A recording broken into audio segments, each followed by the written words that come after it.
সংবিধান সংশোধনে আমরা একটা কমিটি করার চেষ্টা করছি। সংবিধান সংশোধন কেন করব? আপনাদের এটা যদি আপনারা সুন্দর করে লেখেন, আমি আপনার কাছে অনুরোধ করি আপনি লিখেন। আপনারা লিখলে উপকার হবে। আপনারা ধরেন আমার সাথে ওনার ঝগড়া বাঁধিয়ে দিতে পারেন, কিন্তু ওনার সাথে আমার সম্পর্কটা করা ওই যে গালাগালির চেয়ে গলাগলি করি। একটা কবিতা আছে না, নজরুলের একটা গাছ না, গালাগালি থেকে গলাগলি করার জন্য আমার এই প্রচেষ্টা। আপনাদের একটা কথা বলি, সংবিধানে 3টা ধাপ আছে।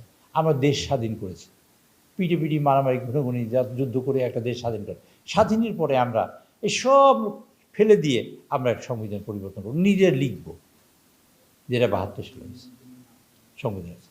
এরপরে সংবিধানে কী কী হতে পারে? সংবিধান মার্শাল আর্ট সরকার অ্যাপ্রুভ করেছে, বাতিল করেছে, সাময়িক স্থগিত করে রাখছে, তাই না? সংবিধান আর হতে পারে কি, আমি একটা যে কোনো আমাদের দেশে এখন 17তম সংবিধান মানে সংশোধনী হবে, এখন 16তম হয়ে গেছে, 16বার সংবিধানে। আমেরিকান পার্লামেন্টে প্রায় 26বার সংবিধান সংশোধন করেছে তারা। ইন্ডিয়ায় প্রায় 27-28বার সংবিধান সংশোধন করেছে।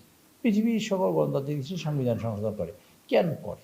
যুগের প্রয়োজনে, মানুষের চাহিদায়, এবং যে জিনিস আগে ছিল না এখন হইতে পারে, এরকম একটা কিছু কারণে সংবিধান সংশোধিত হয়। এই সংবিধান সংশোধন ছাড়া আর কোনো বিকল্প নাই। যেমন আমাদের 35টা বিষয়ে আলোচনা হয়েছে আমাদের জুলাই সনদে। আচ্ছা, 35টা পরে আমাদের সংবিধানে আছে 153টা আর্টিকেল। আমরা বাকি 35টা বাদ দিলে থাকে কয়টা? 133টা আর্টিকেল ফেলে দেবো। এগুলো তো পাস করে গেছে। কাজেই আমরা এর মধ্যে ইনকর্পোরেট করবো, যেটুকু লাগবে না সবাই মিলে যা ঐক্যবোধ হয়েছে তা আমরা ইনকর্পোরেট করবো। এই জন্যই সংবিধান সংশোধন করে রাখবো। সংবিধান সংশোধনের বিকল্প আপাতত কিছু নেই। হয় সংবিধান ফেলে দিয়ে লিখতে হবে একবার নতুন করে, আর নাহলে সংশোধন করতে হবে। মাঝখানে কিছুই নেই। আছে কি না আমার জানা নেই, আমি হয়তো মানে কম জ্ঞানী বা কম জানি সংবিধান সম্পর্কে, আমরা ধারণা করি আমার জানা নেই, বা আমি আপনারা যদি জানেন। তো যদি সংবিধান সংশোধন করি তাহলে আমরা একটা কমিটি করেছি। আচ্ছা, আমরা 2টা মূলতর প্রস্তাব করেছি, আপনারা খেয়াল করেছেন। একটা হলো সংবিধানের কোনটা বলেছেন, আমরা অর্ডারকে এনাক্ট করেছেন, সেই অর্ডারটাকে আমরা গণভোটে দিয়েছি। আমরা 72% গণভোট হয়েছে, আমাদের লোকেরা 52% ভোট পেয়েছে। তো 52% লোকের ভোট দিয়েছেন, এটা পক্ষে ভোট দিয়েছে।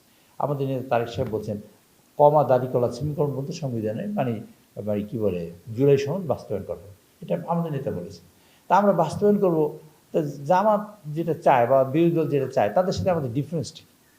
আমরাও বাস্তবায়ন চাই, ওনারাও বাস্তবায়ন চাই, তাহলে আমরা ডিফারেন্সটা কী? এটাই আপনাদের বুঝতে চাই। ডিফারেন্স ছিল ওনারা আদেশটা বাস্তবায়ন করতে চায়, আমরা ওই সংবিধানটা বাস্তবায়ন করতে চাই। আর সেটা সংশোধনী ছাড়া কোনো সম্ভব না, একমাত্র সংশোধনীতেই কেবল সম্ভব। সেই জন্য আমরা একটা সংবিধান সংশোধনের জন্য একটা প্রস্তাব করেছি। সকল দল, ইভেন এমনকি ইন্ডিপেন্ডেন্ট তাদের সবার নিয়ে আমরা কাজটা করব। সেই জন্য আমরা অলরেডি প্রস্তাব করেছি। কিছু নাম আমাদের আছে, সেটা আমরা নাম দিইনি। ওরা যখন নাম দিবে তখন আমরা একত্রিত হয়ে আমার সংবিধান সংশোধন করবো। আমরা সবাইকে নিয়েই চলতে চাই। আমাদের মেজরিটি আমরা ইচ্ছে করলে করতে পারি, কিন্তু আমরা করবো না।